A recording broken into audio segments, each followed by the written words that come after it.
살기엔 너무 좋은데 왜 안 오르죠? 여러분 혹시 이런 생각 해보신 적 있으신가요? 나이 들면 병원 가까운 게 최고지, 시장 옆이면 생활비도 아끼고 완전 좋은 거 아닌가? 이거 진짜 너무 당연하게 느껴지죠. 근데요, 이 당연함 때문에 5년 뒤에 땅을 치고 후회하는 사람들이 정말 많습니다. 실제로 집은 살기 좋은 곳과 사기 좋은 곳이 완전 다르거든요. 왜일까요? 오늘 이 영상에서 그 이유를 아주 현실적으로 풀어드릴게요. 이 영상 끝까지 보시면 절대 사면 안 되는 아파트를 딱 구분하실 수 있게 됩니다. 사면 100% 피눈물 흘리며 후회하게 만드는 아파트 특징 30가지 숨 안 쉬고 빠르게 바로 가겠습니다. 메모 준비하세요. 첫 번째, 병세권이 의외로 나쁩니다. 고령화 시대에 많이 선호되고 있습니다만 너무 가까우면 응급실 사이렌 소리가 들리고 곡소리 들리고 그 다음에 길이 막혀서 주차지옥이 될 때도 있습니다. 무조건 좋은 건 아니고요. 10분 정도 거리가 있는 게 훨씬 낫습니다. 두 번째, 초품화 정말 많이 선호하시는데 너무 가까우면 안 돼요. 왜냐하면 너무 가까운 단지가 층수를 올려서 재건축을 하게 되면 일조권 문제가 생깁니다. 교육환경보호구역에 묶여서 층수 제한이 생기는 거고요. 이건 실제 있는 문제입니다. 서초 신동아나 여의도 대교 아파트가 그런 문제를 이겨내고 있죠. 사업성이 상대적으로 떨어지게 되기 때문에 살기엔 좋지만 사기엔 아쉬울 수 있습니다. 재래시장 앞인 것도 별로입니다. 시장 앞이면 물가가 싸고 좋다고 생각을 하시는데 매일 아침 트럭 소음도 나고 악취도 지나가면서 나고 그리고 차가 막히기도 하거든요. 생활이 편한 것 같지만 요즘 사람들이 선호하지 않기 때문에 환금성이 떨어질 수 있습니다. 최근에 유튜브도 하시는 이상호 애널리스트가 말씀하시긴 했어요. 이런 시장들이 주상복합으로 개발되면 대박 아니냐고요. 맞아요. 강남이면 대박이고 이미 관천하고 착공 들어가는 곳도 좋지만 이게 상인들의 이해관계가 다르기 때문에 보통은 지도, 네이버 지도에서 빨간색으로 표시되는 상업지역은 피하는 게 좋습니다. 나중에 여기 뭐 주상복합 들어올 거라는 기대 때문에 괜히 너무 좋게 보시면 안 되겠습니다. 소방서 옆 단지도 피하시는 게 좋습니다. 갑자기 사이렌 소리가 새벽에 난다라든지 아니면 집에 돌아올 때 차가 들어오기 불편해진다라든지 공공의 안전은 소중하지만 내 집 거실 옆에 이걸 굳이 둘 필요는 없습니다. 대학교 정문 상권도 좋아하는 분들이 있기는 해요. 하지만 취객의 소음도 있고 학생들이 단지로 막 들어와서 쓰레기를 버리기도 하고 그래서 만족도가 떨어질 수 있습니다. 그리고 이 근처에는 초중고가 학군을 형성하기 매우 어려워요. 대학가는 놀자판일 수밖에 없잖아요. 그래서 이런 부분은 피하시는 게 좋아요. 물론 예외는 있는데 주변에 학생들이 거주할 만한 자취방이나 오피스텔이 부족한 경우 하우스 쉐어로 아파트를 전월세 내놓으면 뭐 그런 부분이 유리할 수는 있습니다. 하지만 굳이 택해야 되냐? 잘 모르겠습니다. 지금까지 5개 정도 보셨는데 가슴 철렁하신 분들 계시죠? 근데 더 무서운 건 오늘 제가 말씀드리는 30개 기준보다 여러분의 개별 상황이 더 중요하다는 거예요. 누구한테는 악재인데 누구한테는 기회가 되기도 하거든요. 그래서 영상을 끝까지 보기 힘드신 분들 그리고 이 30개 리스트 어떻게 할지 모르는 좀 괴로우신 분들은 고정 댓글 먼저 확인해보세요. 제 전략 노하우를 담은 상담 신청 링크 열어뒀습니다. 자, 그럼 멘탈 잡으시고 6번 계속 갑니다. 상가 비중 높은 주상복합? 실세권이라 좋으실 수도 있겠지만 이게 관리비가 많이 높아질 수 있고요. 1층에 냄새나는 가게들 들어오면 상당히 피곤해집니다. 충분히 예산이 있을 때 좋은 환경의 주상복합을 택하는 건 좋을 수 있어요. 제가 레미안 강동 팰리스를 적극 추천한 적도 있었죠. 하지만 대부분 저희 채널에 오시는 분들에게 주상복합은 좋은 선택이 아닐 수 있습니다. 고가차도 옆 저층도 조심하셔야 돼요. 도로로 바로 나갈 수 있으니까 좋은 거 아니냐 할 수도 있지만 타이어 마찰음, 매연 이런 것 때문에 상당히 괴로워질 수 있습니다. 특히나 밤에는 차 전조등이 거실을 비춰서 암막 커튼 없이는 잠을 잘 수 없는 경우도 있습니다. 여기는 정말 조심하셔야 됩니다. 다음, 숲세권 많이들 선호하시는데요. 공기 맑아서 좋은 건 딱 일주일이고 유모차 끌고 등산하는 기분을 느끼고 싶지 않으시다면 피하시는 게 좋습니다. 겨울에 눈이라도 오면은 단지가 고립될 수 있고요. 진짜 막 테슬라 모델 Y 같은 거 타시면 막 미끄러지는 경우도 되게 많다고 해요. 그래서 산을 깎아맞는 단지는 정말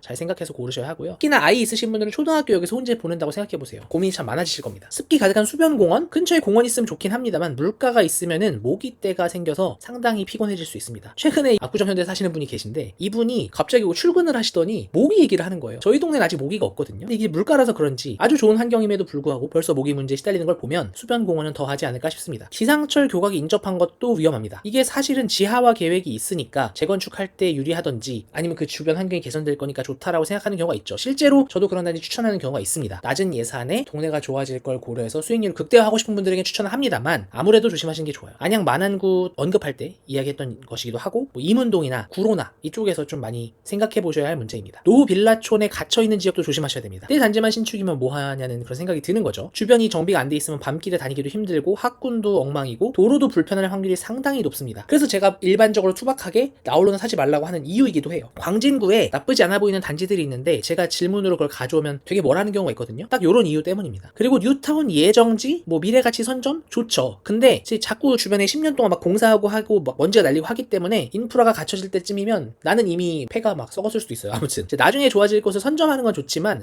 웬만큼 좋아질 것 가지고는 굳이 그렇게 해야 하나 싶습니다. 예를 들면 뭐 노량진 뉴타운에 이미 이제 알바키처럼 되어 있는 구축 아파트 뭐 그런 거야 좀 유효할 수 있겠지만 그 정도로 천지개벽될 곳이 아니라면 미리 선점할 필요 없다고 생각합니다. GTX 역세권 좋은데요. 역만 뚫리면 다 되는 게 아니고요. 주변에 아무것도 없으면 안 돼요. 개발 과정에서 시설이 안 들어와서 베드타운으로 전락하면 오히려 나쁠 수가 있습니다. 그래서 교통 교통수단이 생겨가지고 좋아지는 것에 대해서는 상당히 보수적일 필요가 있습니다. 학군이 혼용 배정되는 구역 정말 조심해야 됩니다. 아까 얘기했던 거랑 좀 비슷한데요. 초등학교에 아파트 애들이랑 빌라촌 애들이 같이 섞여서 배정되는 곳들은 아무래도 선호되지 않습니다. 유사한 교육 환경을 공유하고 싶기 때문에, 게이티드 커뮤니티를 즐기고 싶기 때문에 좋은 동네에 좋은 아파트 가는 거잖아요. 그래서 이 부분은 반드시 체크하시면 좋겠습니다. 비행기 소음이 나는 곳들도 피하시는 게 좋아요. 뭐 괜찮다, 적응되면 괜찮다 하시지만 이런 위험이 있는 곳들은 꼭 낮 시간에 임장을 가보시면 좋겠고요. 뭐 특히나 냉방비 할인이 있는 그런 단지는 엄청나게 시끄러운 거거든요. 그런 얘기 나오는 단지는 무조건 믿고 걸으시면 됩니다. 그리고 이런 정보들 너무 많아서 지금 다 보기 힘드시면 요 QR코드에 있는, 그리고 밑에 주소에 있는 제 인스타그램 구독하시면요, 이런 얘기들 매일 하루에 5-6개씩 올리거든요.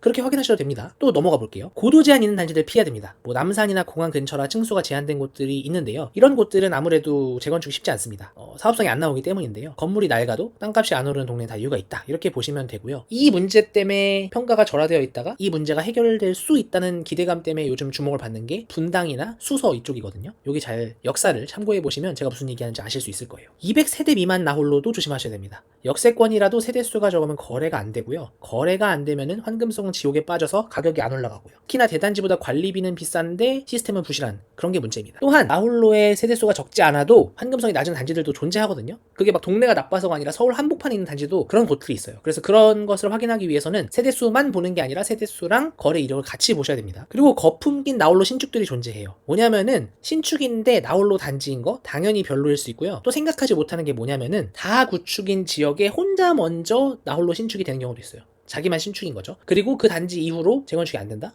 그럼 그 단지는 상당히 불리합니다. 그걸 이제 몸소 보여주는 사례가 상계동에 있는 노원 포레나거든요. 이런 단지들은 좀 조심하시면 좋겠습니다. 홍보에 목숨 건 단지가 가끔 있거든요. 광고문을 막 도로에 걸어놓는 그런 곳들이 있어요. 근데 이게 말이 안 돼요. 좋은 입지에 있는 단지인데 광고를 해야 된다? 분명히 문제가 있거든요. 이런 단지들은 그냥 신경도 쓰지 않고 걸르시면 됩니다. 주차 대수 한 대 미만인 곳들도 조심하셔야 돼요. 이게 처음에 살 때는 괜찮을 거라고 하지만 막상 이런 데 가면 저녁 퇴근길이 너무 공포스러워요. 야근을 해야 되는 상황이 생기면 집중이 막 안 되고요. 주말에도 차 타고 외출하고 싶지가 않습니다. 왜 잘 아냐고요? 제가 해봤거든요. 이중 주차 때문에 정말 스트레스 많이 받고, 정말 멀쩡하게 차를 세워놨는데 갑자기 이른 아침에 전화가 와서 자기가 차를 뭐 비볐다, 긁었다, 이런 경우를 많이 겪게 되거든요. 이게 계속 쌓이면 엄청난 스트레스예요. 이 스트레스를 아는 사람들은 이런 단지 안 살 거고요. 그렇기 때문에 가격이 좀 천천히 오르겠죠. 또한 엘리베이터 없는 구축 피하셔야 됩니다. 요즘에 은근 저층 아파트들이 서울에 있고 그 단지들이 여러 가지 이유로 재건축 사업성을 이유로 주목을 받거든요. 근데 이런 단지들 막상 살면은 진짜 불편하고요. 임차인 구하기도 어렵습니다. 그래서 재건축 확정이어도 안 되는데 확정까지 아니야. 그러니까 사업시행 인가까지 가지도 않은 단지야? 그러면은 같은 가격에선 피하시는 게 맞습니다. 물론 예산이 부족하면 선택을 해야겠지만요. 그리고 용적률 꽉 찬 250%가 넘는 노후 단지들은 무조건 피하셔야 됩니다. 리모델링밖에 답이 없고, 리모델링 하면 된다고 하는데 리모델링 성공한 케이스가 거의 없습니다. 일단 사업 자체 진행이 잘 안 돼요. 왜냐면 재건축이라는 게 눈에 아른거리니까요. 사업이 확정돼서 완성이 되어도 층고가 너무 낮아가지고 마음에 안 들어하는 경우가 정말 많습니다. 그렇기 때문에 이런 단지들은 피하십시오. 뭐 공부를 더 많이 해서 그 중에서 좋은 거 찾을 수 있습니다만 일단 초보고 예산이 적잖아요. 일단 피하세요. 프라이버시가 없는 복도식 아파트들 분명히 있습니다. 복도식이 전부 그런 건 아닌데요. 소음에 취약한 복도형 단지들이 있어요. 그래서 복도식 아파트를 택할 때는 반드시 실내 임장을 가셔야 됩니다. 로얄층 좋은데요. 유흥가 주변에 있는 단지를 어쩔 수 없이 골랐다면 그 뷰를 확인하셔야 돼요. 층은 좋지만 뷰가 별로라고 하면은 굉장히 답답해질 수 있습니다. 현실적인 조명 공해 같은 것도 있거든요. 그래서 이런 경우 잘 선택하셨으면 좋겠습니다. 또한 뭐 1단지, 2단지, 3단지, 4단지가 있는 그런 단지들은 잘 보셔야 돼요. 대단지 브랜드 아파트니까 좋아라고 생각할 수 있지만 너무 넓어버리면 지하철역에서 막 도보 20분 걸리는 그런 경우도 있고요. 그런 경우에는 핵심 단지와 가격 차이가 너무 많이 나기 때문에 이 부분에 대해서는 단지를 잘 공부하셔야 되는 문제가 생깁니다. 사실 보시다 보면 요즘에 지은 아파트 중에 임대 단지를 2단지 같은 형태로 짓는 경우가 많거든요. 공덕에도 그런 단지들이 되게 많아요. 그런 단지 가보시면은 아, 이거 생각보다 심각할 수 있겠구나라는 생각이 아마 드실 겁니다. 그리고 방치된 단지들, 관리가 안 되는 단지들은 피하셔야 돼요. 분리수거장을 뭐 주말에 한번 가보시면 이건 아실 수가 있는데, 그거는 입주민의 주인의식이 낮던지 아니면 아파트 안에 뭔가 관리와 관련된 문제가 있을 수 있습니다. 그런 곳들은 요즘 선호되지 않거든요. 좋은 동네, 좋은 단지에 살고 싶은 것 자체가 나랑 수준이 비싼 사람과 살고 싶어서 가는 건데, 이런 곳들은 수준이 낮을 확률이 있습니다. 분명히 꼭 확인하셔야 되고, 특히 구축에서 잘 확인하셔야 됩니다. 이거 생각보다 많이 생각을 못 하세요. 1인 가구가 대세인 지금 시대에 5, 60평대가 모인 낡은 단지들은 수요가 없습니다. 관리비는 많이 나오고 수리비는 감당이 안 돼요. 그리고 여기 살던 진짜 부자들은 이미 떠났거든요. 수요가 줄어드는 자산은 가격이 오를 수가 없기 때문에 잘 생각하셔야 되고, 이런 단지들이 일산이나 용인에 정말 많아요. 그래서 여기서 뭔가 아파트 택하실 때 조심하십시오. 그 다음에 배차 간격이 긴 지선역이 있는 거는 역세권이 아니다, 그냥 여기 없다, 지하철 없다고 생각하시는 게 맞습니다. 20분에 한 대 오는 기차, 그리고 빨리 마감하는 가는 기차 그런 게 있는 데서 뭐 있으면 뭐하죠? 그게 직주근접이 안 되는데 무슨 생각이 드실지 알고 있어요. 경의중앙선 떠올리실 텐데 경의중앙선만 있는 곳은 조심하시라는 얘기입니다. 그리고 9호선 생각해보시면 급행 여부에 따라 단지 선호도가 크게 다르잖아요. 그 급행 여부도 이렇게 다른데 경의중앙선? 아우 저는 피하겠습니다. 중앙난방도 조심하셔야 됩니다. 정말 겨울엔 춥고 여름에는 뭐 효율도 엉망이고 시설도 관리가 안 될 거고 중앙난방식이 자식도 있는 경우가 많지는 않은데 그래도 그런 게 있다면은 같은 가격에선 피하시면 좋겠습니다. 마지막 이거 가장 조심하셔야 됩니다. 요즘에 입지가 강조되다 보니 예산이 없는 분들이 아파트를 못 사니까 핵심지 빌라를 산다고 얘기하시는데 잘못된 선택일 확률이 높습니다. 뭐 빌라가 대지 지분이 많으니까 괜찮아라고 하시지만 보통 예산이 없어 빌라를 사면은 평형이 작아요. 그러면은 실평형 대비 대지 지분은 많을 수 있겠지만 절대값이 작잖아요. 평형의 절대값이 작으면 대지 지분이 뭐 비율로 많으면 뭐합니까? 아무런 의미가 없습니다. 그래서 빌라는 공부를 엄청 많이 해도 실수 확률이 높기 때문에 일단 피하시라고 말씀을 드릴게요. 제가 말씀드린 이런 얘기들 실거주 만족도랑 투자 가치를 막 섞어서 생각하는 초보 입장에서는 실수를 하기 정말 쉽거든요. 살기만 좋으면 언젠가 오르겠지라고 믿고 싶으시겠지만 부동산 시장은 그렇게 친절하지 않습니다. 당장 몸이 편한 소비형 주택을 찾으실지 아니면 5년 뒤 내 자산도 점프시켜줄 투자 가치가 있는 주택을 찾으실지 이거 목적을 잘 선정을 하시면 좋겠습니다. 그리고 내 예산 안에서 최선의 선택이 뭘지 그리고 지금 내가 보고 있는 이 후보지가 정말 돈이 되는 곳인지 확신이 안 서신다면 고정 댓글을 확인해보세요. 링크에 들어오시면 제가 소심하지만 확실한 전략 같이 짜드리겠습니다. 지금까지 소심자였습니다. 감사합니다.